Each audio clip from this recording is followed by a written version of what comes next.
केंद्र पढ़ा रहे हैं। देखिए लास्ट क्लास में मैंने आपको बताया था सरकम सेंटर क्या होता है।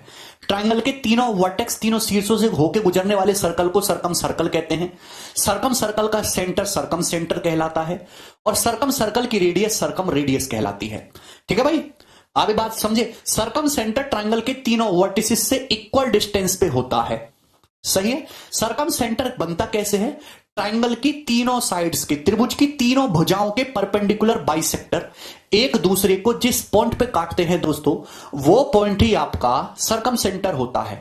सरकम सेंटर पे जो एंगल बनता है दोस्तों, वो साइड पे बने एंगल का डबल होता है। ये बात मैंने आपको समझाई थी? नहीं समझाई?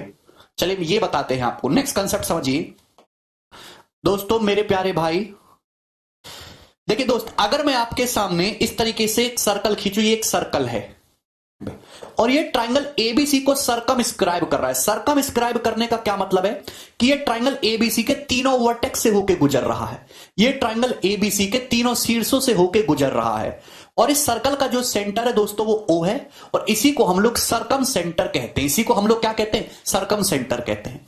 तो ये बात बताइए, सरकम, ये साइड बी से, साइड बीसी द्वारा जो सरकम सेंटर पे जो एंगल बनेगा दोस्तों, ये क्या होगा? साइड बीसी द्वारा जो सरकम सेंटर पे एंगल बनेगा दोस्तों, ये क्या होगा? कितने डिग्री का होगा? जैसे इन सेंटर पे कितना एंगल बनता था? 90 डिग्री प्लस a/2। तो साइड बीसी द्वारा सरकम सेंटर, देखिए साइड बीसी द्वारा, भुजा बीसी द्वारा परिकेंद्र पे कितना एंगल बन रहा है? ये देखिए, ये भुजा बीसी, ये है आर्क बीसी। किसी भी चाप द्वारा, आपने सर्कल की थ्योरम जरूर पढ़ी होगी कि चाप द्वारा सेंटर पे जो एंगल बनता है वो सरकमफेरेंस पे बने एंगल का डबल होता है। ये बात को आपको समझना चाहिए। जैसे दोस्त, हम आपके सामने कोई सर्कल बनाते हैं, आप सर्कल का कोई चाप पकड़ लो, ये आर्क पकड़ लो, ये आर्क पकड़ लीजिए दोस्तों। तो इस सर्कल, ये आर्क सरकमफेरेंस पे जो भी एंगल बनाएगा, सेंटर पे हमेशा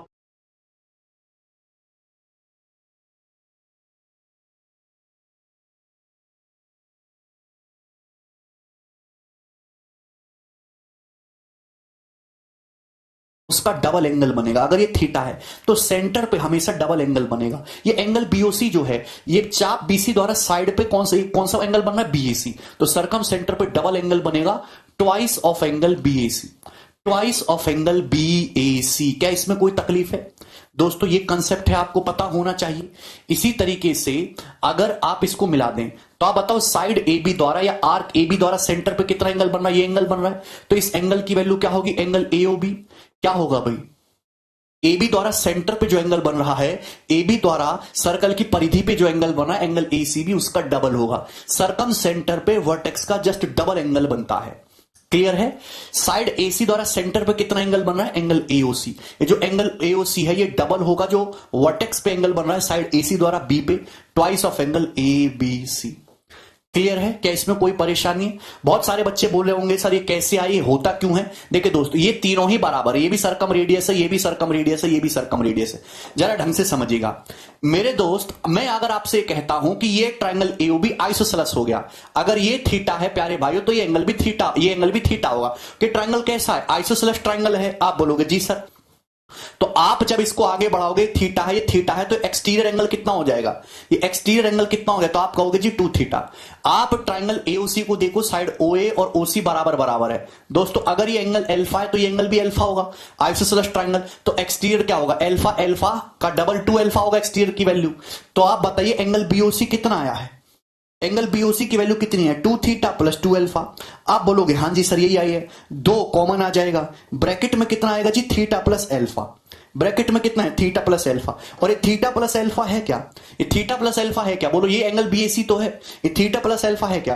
ये एंगल बीएसी ही तो है। तो एंगल बीओसी की जो वैल्यू है वो क्या है? एंगल बीएसी का डबल आई कि नहीं आई? तो किसी भी साइड द्वारा सरकम सेंटर पे जो एंगल होगा वो जो जस्ट डबल होगा उस साइड द्वारा जो वर्टेक्स पे एंगल बन रहा है। क्या आपको ये बात समझ में आई? किसी को कोई भी समस्या है यहां तक? ठीक है। अरे आप पढ़ के तो आए हो ना पिछला लेक्चर, सरकम सेंटर सरकम सर्कल क्या होता है, ये सब सिखाया था हमने। आगे चलते हैं, चले अब ये सीखते हैं किसी भी ट्रायंगल के सरकम सर्कल की रेडियस कैसे निकालते हैं। अगर आपको किसी ट्रायंगल की तीनों साइड दे रखी हो और पूछा जाए उसके सरकम सर्कल की रेडियस बताइए, तो कैसे निकालेंगे? क्योंकि आप जैसे किसी भी ट्राइंगल के इन सर्कल की रेडियस कैसे निकालते हैं, आर बराबर डेल्टा बटे एस, वैसे ही सरकम सर्कल की रेडियस में निकाल सकते हैं। Circumradius of a triangle, किसी त्रिभुज की परित्रज्या की लंबाई निकालने के लिए क्या कंसेप्ट यूज करेंगे वो समझते हैं। Circumradius of a triangle,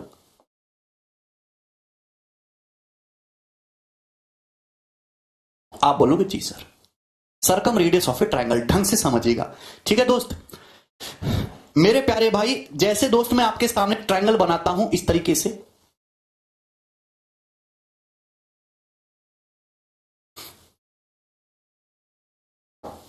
ये ट्राइंगल एबीसी है, ये त्रिभुज एबीसी है, और ये ओ जो है दोस्तों इसका सरकम सेंटर है। ओ जो है इसका सरकम सेंटर है। सरकम सेंटर कहने का मतलब ये हुआ कि ये त्रिभुज के तीनों शीर्षों से, तीनों वर्टिसेस से इक्वल डिस्टेंस पे होगा। ये ट्रायंगल के तीनों वर्टेक्स से इक्वल डिस्टेंस पे होगा। मतलब जो लंबाई OA की होगी, जो OA है सेम वही आपका OB है, और सेम वही आपका OC है, कैपिटल आर। ये भी सरकम रेडियस है कैपिटल आर, ये भी सरकम रेडियस है कैपिटल आर, ये भी सरकम रेडियस है कैपिटल आर। ठीक है। अगर आपको किसी भी ट्राइंगल, चाहे वो किसी भी साइज या शेप का हो, वर्टेक्स ए के सामने एक साइड स्मॉल है, वर्टेक्स बी के सामने एक साइड स्मॉल बी, वर्टेक्स सी के सामने एक साइड स्मॉल सी, ट्राइंगल की तीनों साइड दी हैं, तो उसकी सरकम रेडियस निकालने के लिए डायरेक्ट फॉर्मूला है सरकम रेडियस किसी भी ट्राइंगल की ABC/4 डेल्टा, ABC/4 डेल्टा। आप बोलोगे हाँ जी सर। जहां डेल्टा क्या है दोस्तों, what is delta? Delta is nothing but ये ट्राइंगल एबीसी का एरिया है, क्षेत्रफल है, एरिया ऑफ ट्राइंगल एबीसी। क्या आपको मेरी बातें समझ में आ गई? तो आप बोलोगे हाँ जी सर। कैसे आया, क्यों आया, वो जानने की जरूर कोशिश करेंगे। ये सरकम सेंटर है, हमने सरकम सेंटर से साइड बीसी पे परपेंडिकुलर डाला अपनी मर्जी से, हमने सरकम सेंटर से साइड बीसी पे परपेंडिकुलर डाला अपनी मर्जी से। ये पॉइंट डी है, तो आपके सामने दो राइट एंगल ट्राइंगल बन गए, ये ODB और ये ODC, ये दोनों ही राइट एंगल ट्राइंगल है, दोनों ही 90 डिग्री है। अरे धीरज कह रहे ओ सरकम रेडियस है, धीरज ऐसी तैसी तुम्हारी, ओ सरकम सेंटर है परिकेंद्र। ठीक है भाई। तो दोस्त ये ODB ODC दो राइट एंगल ट्राइंगल बन गए, दोनों राइट एंगल ट्राइंगल कॉन्ग्रुएंट है, सर्वांग सम है भाई। ये भी सरकम, ये भी कैपिटल आर है, ये भी कैपिटल आर है, दोनों 90-90 डिग्री, दोनों हाइपोटेनस है, दोनों हाइपोटेनस हैं, दोनों राइट एंगल ट्राइंगल है, और OD दोनों में कॉमन है, OD दोनों में कॉमन है। तो RHS की प्रॉपर्टी से दोनों सर्वांग सम हो गए भाई। 90 डिग्री के सामने हाइपोटेनस दोनों का सेम है, साइड OD कॉमन है, ये 90 डिग्री दोनों ही राइट एंगल हैं, तो RHS की प्रॉपर्टी से राइट एंगल हाइपोटेनस साइड की प्रॉपर्टी से दोनों सर्वांग सम हो गए। आप बोलोगे हाँ जी सर सर्वांग सम हो गए। दोस्तों अगर ये एंगल A है तो ये एंगल पूरा 2A होना चाहिए था डबल, ये एंगल पूरा 2A होना चाहिए था डबल, लेकिन भैया चूंकि दोस्तों, चूंकि मेरे प्यारे भाई ये दोनों ट्राइंगल सर्वांग सम है और ये कंप्लीट एंगल 2A है, तो आधा आधा हो जाएगा, ये एंगल भी A होगा दोस्तों, ये एंगल भी A हो जाएगा। बोलो कोई तकलीफ है इसमें? अगर ये A है तो दोस्तों ये कितना होना चाहिए, पूरा कंप्लीट 2A होना चाहिए।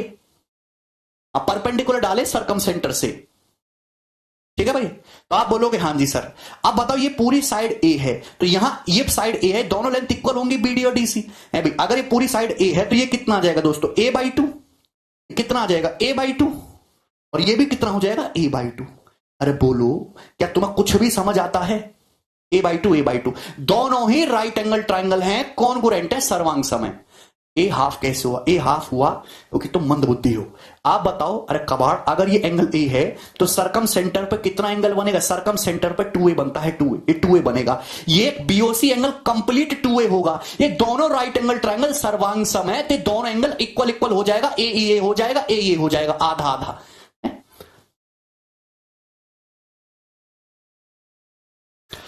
ना इस वाले राइट एंगल ट्राइंगल को देखिए ध्यान से, इस वाले राइट एंगल ट्राइंगल को देखो ध्यान से। ये एंगल कितना, ये एंगल A है, ये एंगल कितने डिग्री का? ये एंगल A है। इस एंगल A के लिए सामने वाली साइड परपेंडिकुलर है और 90 डिग्री के सामने की साइड हाइपोटेनस है।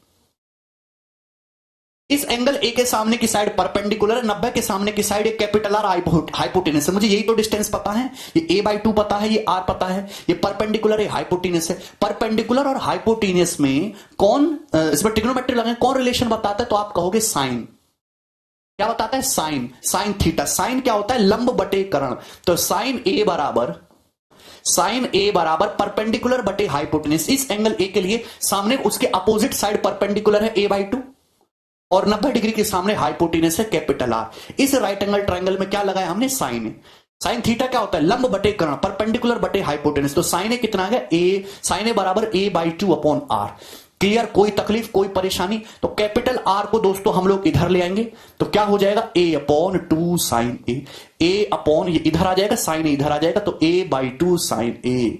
क्लियर, कोई तकलीफ कोई परेशानी कोई समस्या?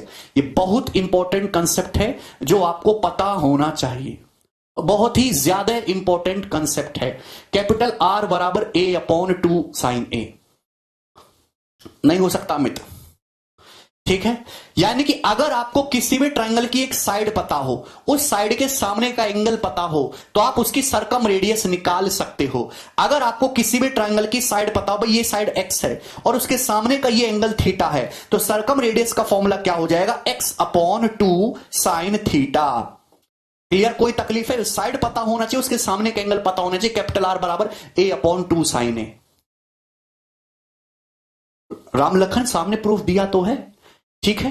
कोई तकलीफ है इसमें, कोई परेशानी है? आप बोलोगे नहीं सर कोई परेशानी नहीं है। दूसरी बात मैंने आपको बता रखा है, अगर आप ट्रायंगल की दो साइड दे रखी हैं और बीच का एंगल दे रखा है, तो ट्रायंगल का एरिया क्या होता है? आप बताओ, किसी भी ट्रायंगल का एरिया जिसको डेल्टा से डिनोट करते हैं वो क्या होता है? ये साइड बी है, ये साइड सी है, बीच का एंगल कितना है, ए। तो ट्रायंगल का एरिया हो गया 1/2 BC, बीच के एंगल का साइन साइन ए। आप बोलोगे हाँ जी सर बिल्कुल ठीक बात है। क्या हम यहां से साइन ए की वैल्यू निकाल सकते हैं? आप कहोगे हाँ जी सर, साइन ए कितना आएगा, 2 को इधर ले आओ, 2 delta upon BC, 2 delta upon BC। आप बोलोगे जी सर साइन ए की वैल्यू ये आ गई 2 डेल्टा बटे BC। साइन ए की ये वैल्यू जो है दोस्तों यहां पुट कर दीजिए, तो किसी भी ट्रायंगल के सरकम सर्कल की रेडियस निकालने का फॉर्मूला बन जाएगा A/2। अभी साइन ए की वैल्यू क्या है, 2 डेल्टा अपॉन BC, यहां पे रख दीजिए। ये BC जो है ऊपर पहुंच जाएगा, गुणा में है ABC, नीचे हो जाएगा दोस्तों 2 दूनी 4, 4 डेल्टा। तो किसी भी ट्रायंगल की सरकम रेडियस आ गया कैपिटल आर बराबर ABC बटे 4 डेल्टा। कैपिटल आर बराबर ABC बटे 4 डेल्टा। कैपिटल आर बराबर ABC बटे 4 डेल्टा। ये ध्यान रखिए, बुद्धि में लगाइए। Sir why we use tan theta in slope of line? Nadeem, it's मर्जी ऑफ, इट्स मर्जी, ठीक है।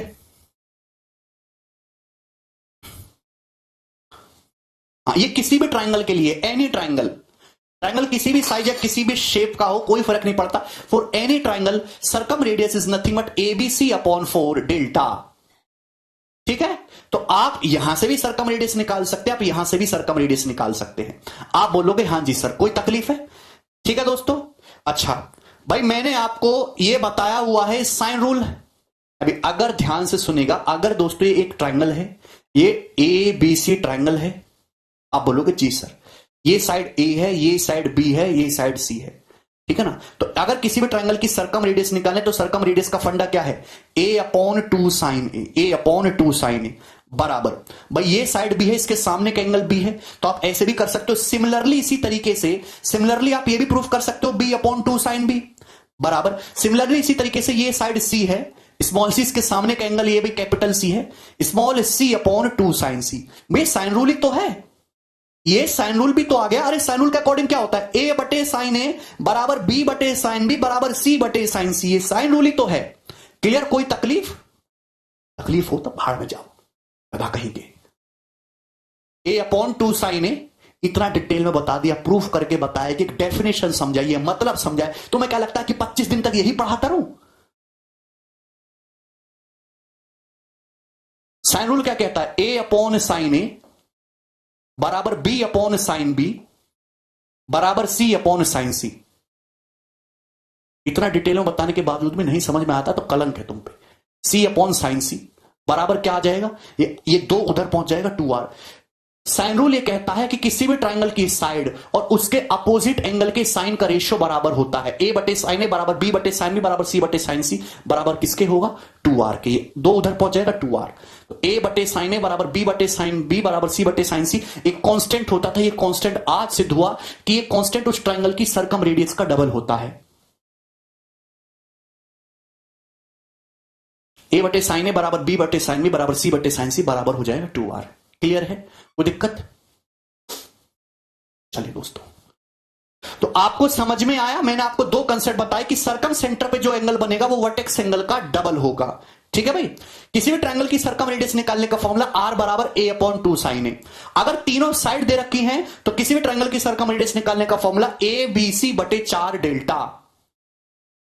ठीक है, सबको समझ में आया? यस, या फिर ये हो गया। चलिए आगे चलते, अभी इतना ही है, इस पे बेस्ड पहले क्वेश्चन करेंगे फिर आगे की कंसेप्ट समझाऊंगा। सवाल नंबर 1, ये सीपीओ के पेपर का पूछा हुआ सवाल है। ग्रीस कह रहे 2R डायमीटर हो जाएगा। हां ग्रीस बिल्कुल। यस मुस्ताक।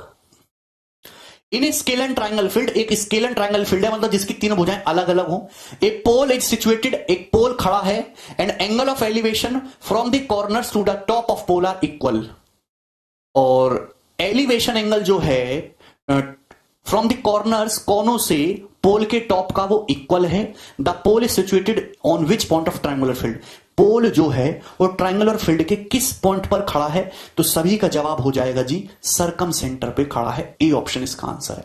आपको पेन उठाने की कोई आवश्यकता नहीं है। सबसे पहले आप समझेंगे एलिवेशन एंगल क्या होता है। जैसे दोस्तों कोई खंबा है, ये कोई खंबा है और ये आपकी आंख है, ये आपकी आंख हो गई, ये खंबे का टॉप हो गया, खंबे का टॉप हो गया। तो सीधी रेखा होगी हॉरिजॉन्टल लाइन, और ये खंबे का टॉप हो गया।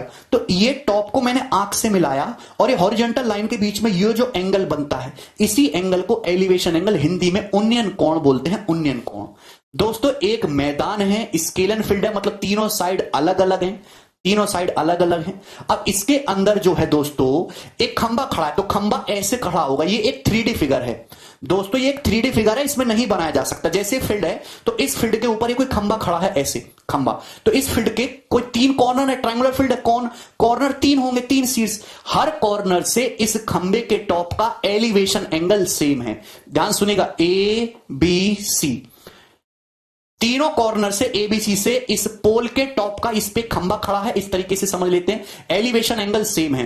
तो आप इसको मिलाइए, खंबे का टॉप है, खंबे की हाइट को h मान लेते हैं, और ये जो अगर यहां से एलिवेशन एंगल थीटा है तो C से भी थीटा होगा, A से भी थीटा होगा। भैया अगर आप ध्यान से देखो तो 3D में डायग्राम बनेगा इस तरीके से, जैसे खंबे की हाइट h है, ये वर्टेक्स A है, वर्टेक्स A से कितना एलिवेशन एंगल है? थीटा। सेम इसी तरीके से वर्टेक्स B से भी कितना एलिवेशन एंगल है? वर्टेक्स B से भी कितना एलिवेशन एंगल है? खंबे के टॉप का सेम एलिवेशन एंगल है, खंबे का टॉप सेम है, खंबे का टॉप है ये थीटा। आप यहां पे पॉइंट C से देखिए, पॉइंट C से कितना एलिवेशन एंगल है? खंबे के टॉप का सेम एलिवेशन एंगल है, theta. Theta elevation angle same है। तो आप बताओ अगर ये एंगल सेम है, थीटा थीटा थीटा, तो ये साइड भी तो सेम होगी ना, ये भी तो सेम होगा, ये भी तो सेम होगा। मतलब खंबे का जो है, ये जो खंबे का ये जो बेस है, खंबे का जो ये बेस है, इस बेस की vertex A, vertex B, vertex C से, तीनों से डिस्टेंस बराबर है। ये जो खंबे का बेस है, इसकी पॉइंट B से, पॉइंट C से, पॉइंट A, तीनों पॉइंटों से दूरी बराबर है। और वो केवल किस में होता है? सर्कम सेंटर में। कि सर्कम सेंटर एक ऐसा पॉइंट है जो ट्राइंगल के तीनों वर्टेक्स से, तीनों शीर्षों से इक्वल दूरी पर होता है। ठीक है ना?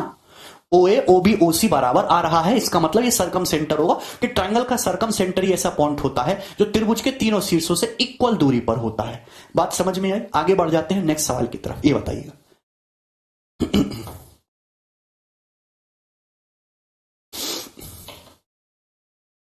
The circum centre of triangle PQR is O।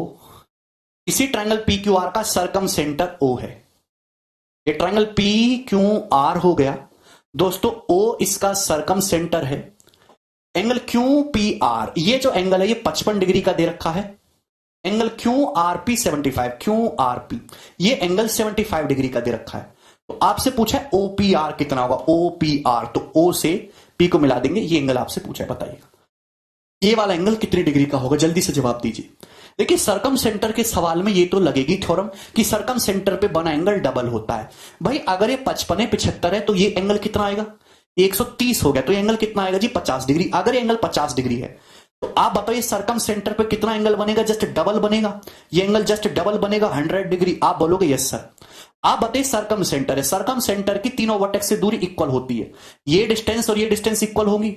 आप बोलो जो OP की लंबाई होगी वो ही OR की लंबाई होगी। तो OPR तो आइसोसेलेस है ना, समद्वि बाहु है, दो साइड बराबर है, दो एंगल बराबर होंगे। अगर ये 100 डिग्री है तो बाकी दोनों एंगल का सम 80 बचा, तो ये भी 40 है, ये भी 40 है, तो एंगल कितना आ गया जी? 40 डिग्री आ गया। और यही सवाल का आंसर है, 40 डिग्री आंसर है। इससे आसान सवाल क्या ही बनेगा? जरा ये करके दिखाइए।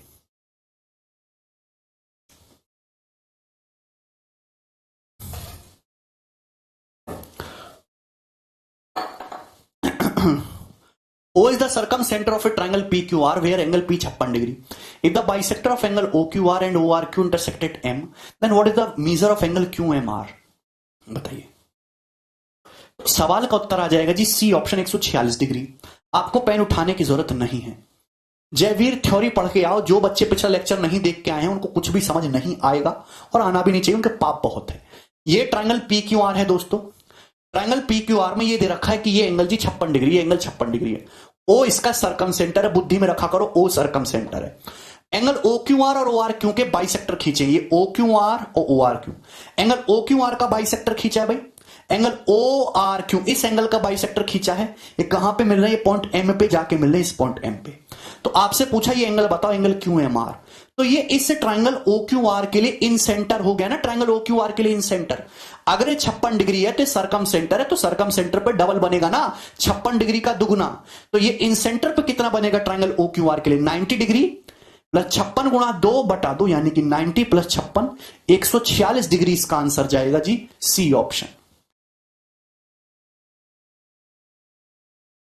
नेक्स्ट ये बताइएगा सवाल नंबर 4।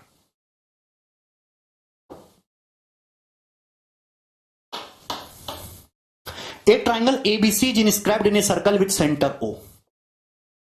एक ट्राइंगल एक सर्कल के अंदर बना है जिसका सेंटर O है।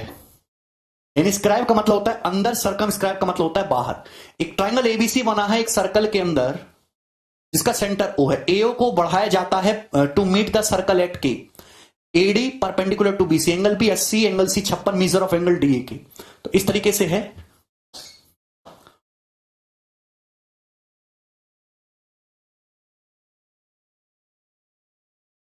ये हो गया भी ट्राइंगल ABC। बहुत आसान सा सवाल है। ये एंगल कितने डिग्री का जी? 80 डिग्री का।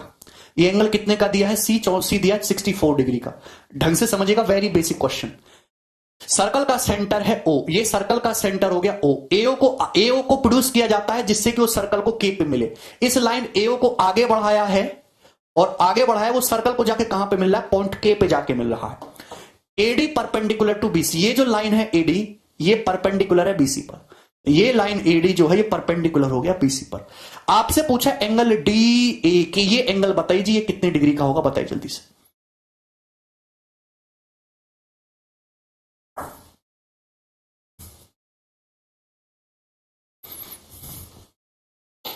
मत पढ़ो विवेक, आलोक बता रहे हैं 12, जल्दी से बताइए। कोई कह रहा 16, कोई कुछ। अरे सब लोग सॉल्व करके बताओ इस सवाल का उत्तर क्या होगा। बहुत सुंदर टिकाऊ सवाल है। ओ इस ट्रायंगल ABC का सरकम सेंटर है। AD परपेंडिकुलर है BC पे। सरकम सेंटर पे हमेशा वर्टेक्स का डबल एंगल बनता है। इस बात को अपनी बुद्धि में डाल लीजिए, इस बात को हमेशा ध्यान रखिए। अगर ये 80 है, ये 90 है, तो ये एंगल कितना बचा जी? ये एंगल बचा तुम्हारा 10 डिग्री का। 80 10 90, तो मुझे ये एंगल निकालना है DAK। तो मेरे जीवन का मकसद इस कंप्लीट एंगल निकालने पर होना चाहिए। ये कंप्लीट एंगल पता चल गया ना ये वाला, तो उसमें से 10 डिग्री घटा दूंगा, उत्तर आ जाएगा। ये कैसे निकलेगा बताओ जल्दी से, ये कैसे निकलेगा आप बताओ। अगर मैं O से इस B को मिलाता हूं भाई, OA और OB बराबर है सरकम रेडियस। अगर ये 64 डिग्री है तो सरकम सेंटर पे डबल बनेगा 128। अगर 128 डिग्री बनेगा सरकम सेंटर पे, ये ट्रायंगल OAB आइसोसेलेस हो गया। बचा कितना? 52। अगर 52 है तो आधा आधा होगा। अगर ये 64 डिग्री तो सरकम सेंटर पे डबल होगा 128, AB द्वारा सरकम सेंटर पे डबल। अगर 128 है तो बाकी दोनों एंगल का सम कितना बचा? 52 बचा, आधा आधा होंगे तो ये एंगल भी 26 डिग्री आ जाएगा, ये भी 26 डिग्री आ जाएगा। अब ये कंप्लीट एंगल 26 डिग्री निकाल लिया। ये छुटका कितना? ये छुटका है जी 10 डिग्री। तो ये कितना बचा? ये DAK कितना बचा? 26 माइनस 10 16 डिग्री बचा, और 16 डिग्री ही इस सवाल का आंसर होगा, बी ऑप्शन।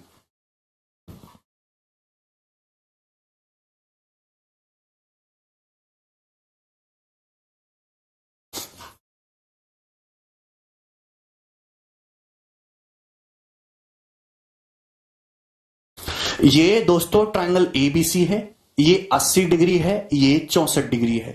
आपको मेरी बात समझ में आ रही है? O इस ट्रायंगल के सर्कल का सेंटर है। AO को आगे बढ़ाया गया है पॉइंट K तक। ये लाइन जो एडी है ये परपेंडिकुलर है भैया भुजा बीसी पे एडी। अगर ये 90 है ये 80 है तो ये एंगल कितना बचेगा 10 डिग्री का राइट एंगल ट्रायंगल हो गया। ये 64 है तो सरकम सेंटर पे डबल बनेगा 128 डिग्री। तो बचा कितना आइसोसेलेस है तो 52, ये 26 तो कितना आ जाएगा 10 डिग्री 16 डिग्री, 26 में से 10 घटाएंगे। आगे बढ़ेंगे अगले सवाल की तरफ। 5 नंबर ये बताओ, करिए जल्दी से।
दिए चित्र में O X O Y O Z तीनों भुजाओं के परपेंडिकुलर बाइसेक्टर है।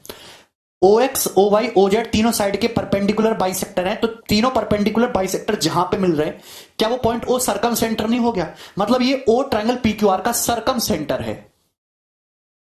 आप बोलोगे yes sir. Angle Q P R ये वाला जो एंगल है 65 डिग्री है। एंगल पी क्यू आर ये जो एंगल है 60 डिग्री है।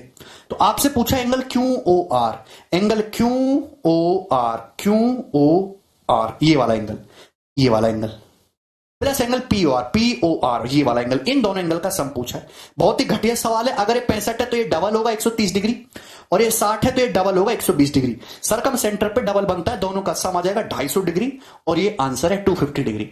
इससे आसान सवाल बन नहीं सकता था। ये बताइए सवाल नंबर 6 की तरफ बढ़ चुके हैं अपन लोग। दिए गए चित्र में ओ ट्रायंगल एबीसी का सरकम सेंटर है। ये जो ओ है दोस्तों, ये ट्रायंगल एबीसी का सरकम सेंटर है। ये 20 डिग्री दे रखा है, O is circumcentre. BC DC के बराबर है। ये जो बीसी है ये डीसी के बराबर है, और एंगल एबीडी 20 डिग्री है। थीटा बताना है, थीटा क्या होगा, करिए जल्दी से। आपको ध्यान रखना है कि सरकम सेंटर से तीनों वर्टेक्स की दूरी इक्वल होती है, और सरकम सेंटर पे बना एंगल सरकमफेरेंस पे बने एंगल का डबल होता है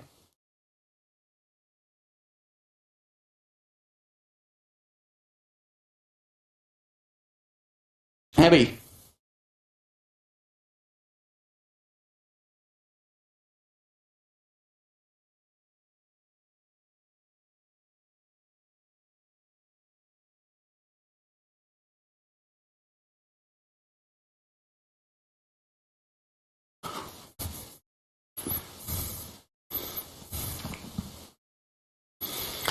आप बताओ, ये ओ सरकम सेंटर है, तो अगर आप ओ से ये मिलाएंगे ए को, ढंग से समझिएगा, अगर आप ओ से मिलाएंगे ए को, तो आप ये जानते हो कि दोस्तों ये सरकम सेंटर है। सरकम सेंटर की तीनों वर्टेक्स से जो ओबी की लंबाई होगी वही ओए की लंबाई होगी।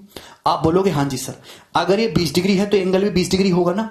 आइसोसेलेस ट्रायंगल है, जो ओ ए है वही ओबी है। अब ये 20 है तो ये कितना बचा जी 140 डिग्री बचेगा ना।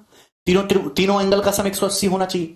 अगर साइड ए बी द्वारा सरकम सेंटर पे 140 है तो ये एंगल कितना होगा, ये तो आधा हो जाएगा 70 डिग्री। आप बोलोगे हाँ जी सर ये 70 हो गया। तो आप बताओ इसे ट्रायंगल बी डी सी को देखो, ये तो आइसोसेलेस ट्रायंगल है, दो साइड बराबर है, दो एंगल भी बराबर होंगे। अगर ये 70 है तो बाकी दोनों का सम कितना बचा 110, तो आधा आधा होगा। ये कितना हो गया 55 डिग्री के, तो थीटा कितना आ जाएगा 55 डिग्री आ जाएगा। ये आंसर है 55 डिग्री के। खत्म, आसान सी बात थी। आगे बढ़ जाते हैं नेक्स्ट सवाल की तरफ। ये बताइएगा क्वेश्चन नंबर 7।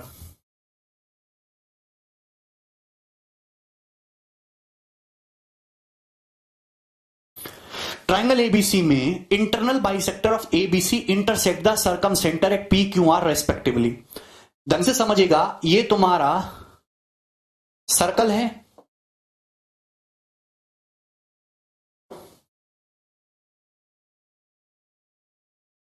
सवाल में दे रखा है ट्रायंगल एबीसी में एंगल एबीसी के इंटरनल बाइसेक्टर सरकम सर्कल को पी क्यू आर पे मिलते हैं।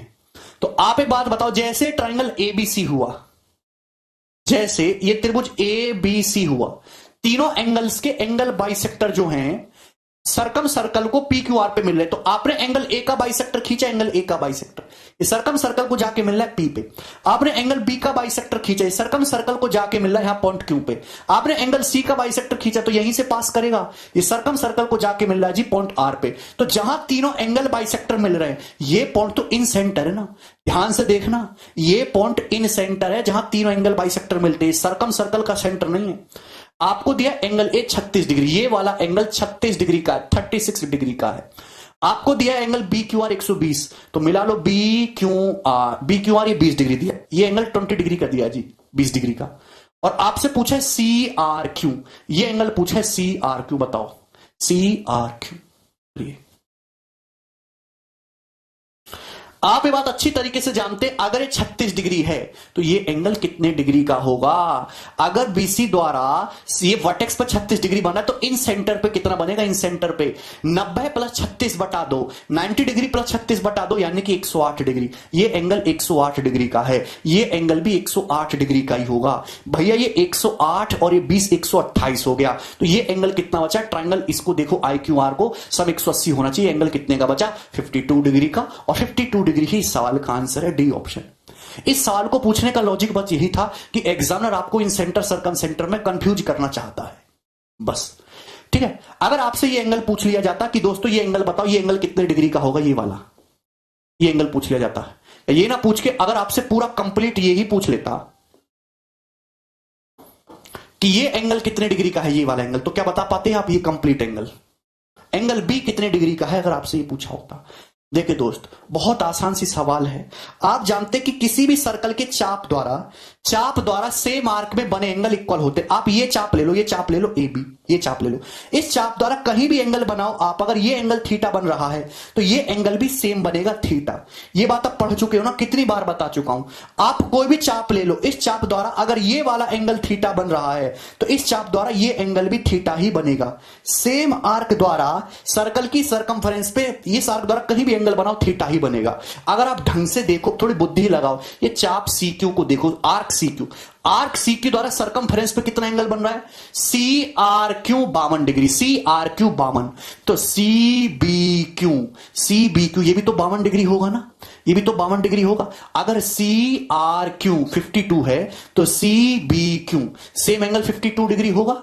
आप बोलोगे हाँ जी सर, और ये लाइन एंगल बाइसेक्टर है, अगर ये 52 है तो ये भी 52 डिग्री का होगा, तो टोटल एंगल बी कितना आ जाएगा 104 डिग्री, 52 104। अभी ना कह रहे 36 का इन सेंटर पर 72 होगा। अभी ना भैया विटामिन की गोली आती है, विटामिन डी की और सी की, वो सब खाया करो सुबह शाम, ठीक है ना। 104 डिग्री आंसर है, कौन 54 बता रहा बेवकूफ। अरे मंद बुद्धियो, इन सेंटर पे कितना एंगल बनता है 90 डिग्री प्लस ए बाई 2, पढ़ते क्या क्यों नहीं आते हो। इन सेंटर पे कितना एंगल बनता है अगर वर्टेक्स पे थीटा है 90 degree plus theta by 2, circumcentre पे कितना एंगल बनेगा 2 थीटा डबल, गधा कहीं के। आगे चलो, सवाल नंबर 8 इंपॉर्टेंट क्वेश्चन है, करके बताइए।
बताइए, बहुत सुंदर सवाल है, जबरदस्त लेवल का। देखिए ढंग से, in a triangle P Q R, I incentre है, सी सरकम सेंटर है। ये ट्रायंगल पी क्यू आर है दोस्तों। ट्रायंगल पी क्यू आर का आई इन सेंटर है, मतलब जहां तीनों एंगल की एंगल बाइसेक्टर आके मिल रहे हैं। सी क्या है? सरकम सेंटर है। तीनों मतलब ट्रायंगल के सरकम सर्कल का सेंटर, तीनों वर्टेक्स से होके जाने वाले सरकम सर्कल का सेंटर। आपको दे रखा है लाइन पीआई को आगे बढ़ाया गया है, लाइन पीआई को आगे बढ़ाया गया है जो सर्कल को जाके पॉइंट डी पर मिल रहा है। Angle Q C D X, angle Q C D आपको एक्स दे रखा है भाई। Angle P Q R Y, angle P Q R दोस्तों आपको वाई दे रखा है, ठीक है जी। और angle Q I D Z, angle Q I D जो है दोस्तों आपको z दे रखा है। तो आपसे पूछा है 7x plus 7y upon 2z का मान बताइए। इसको थोड़ा सा बड़ा कर लेते हैं जी चित्र को। अब बताओ, आई, अगर आई इन सेंटर है, इन सेंटर से वर्टेक्स पी को मिलाया गया तो ये लाइन आपकी बाइसेक्टर है। ये line P I angle P का बाइसेक्टर है। आप बताओ, angle Q C D X दिया है, ये एंगल जो है सरकम सेंटर है, ये एंगल एक्स दिया है दोस्तों, ये एंगल एक्स दिया है। आप बताओ, अगर ये किसी भी चाप द्वारा अगर सेंटर पे एक्स है, किसी भी चाप द्वारा अगर सेंटर पे एक्स है, तो इस सरकमफेरेंस पे आधा होगा, ये एंगल एक्स बाई टू होगा, ये एंगल एक्स बाई टू होगा। तो इसमें तो कोई तकलीफ ही नहीं है ना। ये एंगल कितना होगा? एक्स बाई टू होगा।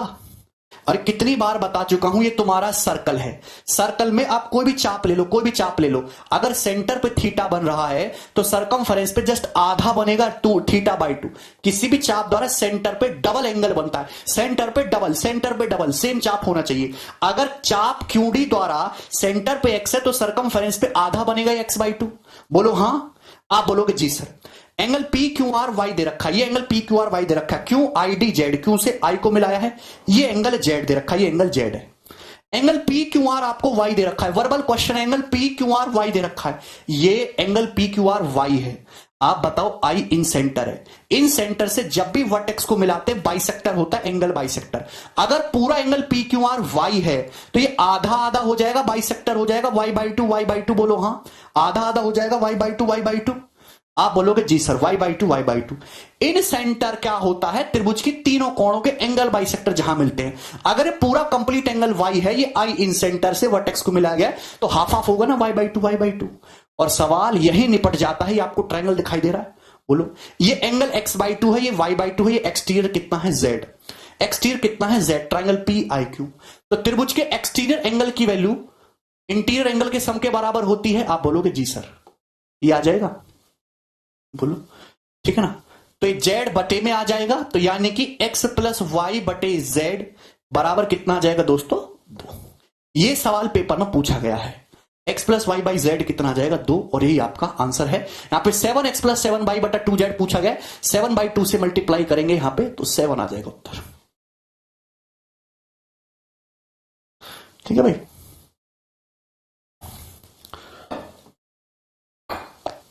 आपको पता होना चाहिए इन सेंटर क्या होता है, सरकम सेंटर क्या होता है, कैसे ये बनते हैं, कर लोगे। कोई तकलीफ, कोई परेशानी? आगे बढ़ते हैं अगले सवाल की तरफ। सवाल नंबर आपके सामने आ चुका है जी 9। बहुत इंपॉर्टेंट, बहुत ही शानदार सवाल है। कौन बच्चा इसे करके बताएगा? सचिन, एक्सटीरियर ट्रायंगल का एक्सटीरियर इंटीरियर के सम के बराबर होता है, वही कर दिया हमने। बहुत ही मोस्ट इंपॉर्टेंट क्वेश्चन है, एक बार मेंस के पेपर का पूछा हुआ है सवाल। ये देखिए, चित्र में बिंदु आई त्रिभुज एबीसी का इन सेंटर है, ट्रायंगल एबीसी का इन सेंटर है, आइए ट्रायंगल एबीसी का इन सेंटर है। अगर इन सेंटर है, इन सेंटर से वर्टेक्स को मिलाया गया तो ये लाइन एंगल बाइसेक्टर है। ये लाइन, गौरव तुम पागल हो बिल्कुल, ये लाइन एंगल बाइसेक्टर है, अंतः केंद्र से शीर्ष को मिलाने वाली लाइन। कि इन सेंटर बनता कैसे है? जहां ट्रायंगल के तीनों एंगल के एंगल बाइसेक्टर मिलते हैं। आईएम 6 है, अगर आईएम की लंबाई 6 है तो बीएम की लंबाई पूछिए। आईएम की लंबाई 6 है तो बीएम की लंबाई पूछिए। देखिए कंसेप्ट क्या कहता है, डायरेक्ट कंसेप्ट ये कहता है कि अगर पेपर में कभी भी ऐसा सवाल आए दोस्तों, तो जो आईएम की लेंथ होगी वही बीएम की लेंथ होगी, और दोस्तों वही आपके एमसी की भी लेंथ होगी, तीनों इक्वल आएगा। जो आईएम है वही बीएम है, वही आपका एमसी है, और तीनों की लेंथ ही 6 आ जाएगी, और ये उत्तर आएगा। आपसे कुछ भी पूछता 6 ही आएगा। अगर आप किसी भी ट्रायंगल में किसी भी ट्राइंगल में इन सेंटर से वर्टेक्स को मिलाते हैं इस तरह।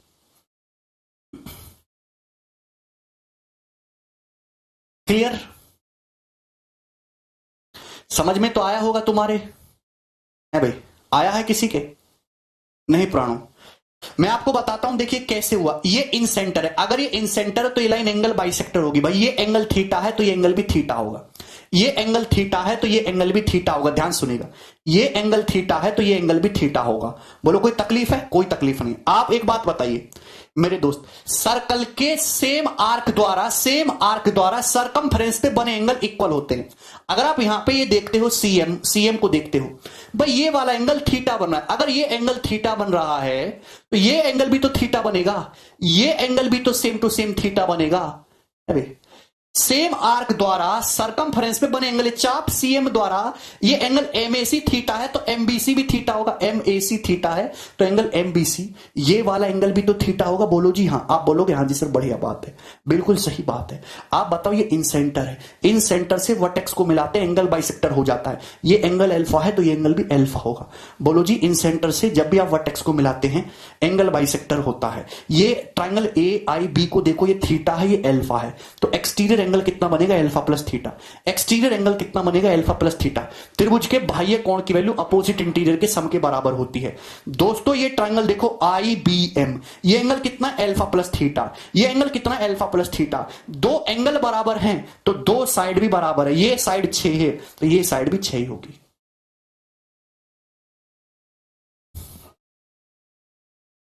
पागल हो क्या पवन? किसने बोला ये ट्राइंगल आईबीएम कैसा बन गया? आइसोसेलेस। ये एंगल कितना? Alpha plus theta. ये भी एंगल कितना हो गया? Alpha plus theta. दो एंगल बराबर है तो दोनों साइड भी बराबर होंगी। ये भी 6 है तो ये भी 6 आएगा।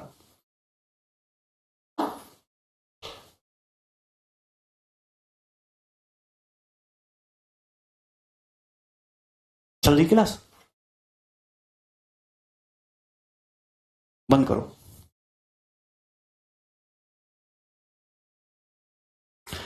ये वीडियो सही नहीं चल रही। अच्छा, कितने स्टूडेंट को वीडियो में प्रॉब्लम हो रही है? आई कैसे निकालें? आई सवाल में दिया हुआ है, इन सेंटर निकालना क्या है?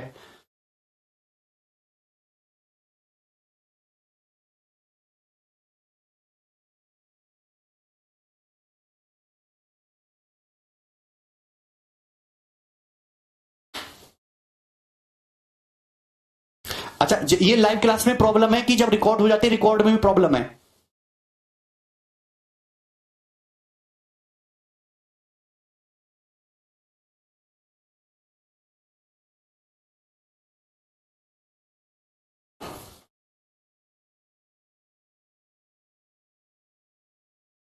मतलब जैसे लाइव क्लास में अगर वीडियो रुक जाती है तो रिकॉर्डिंग में भी प्रॉब्लम आ रही है?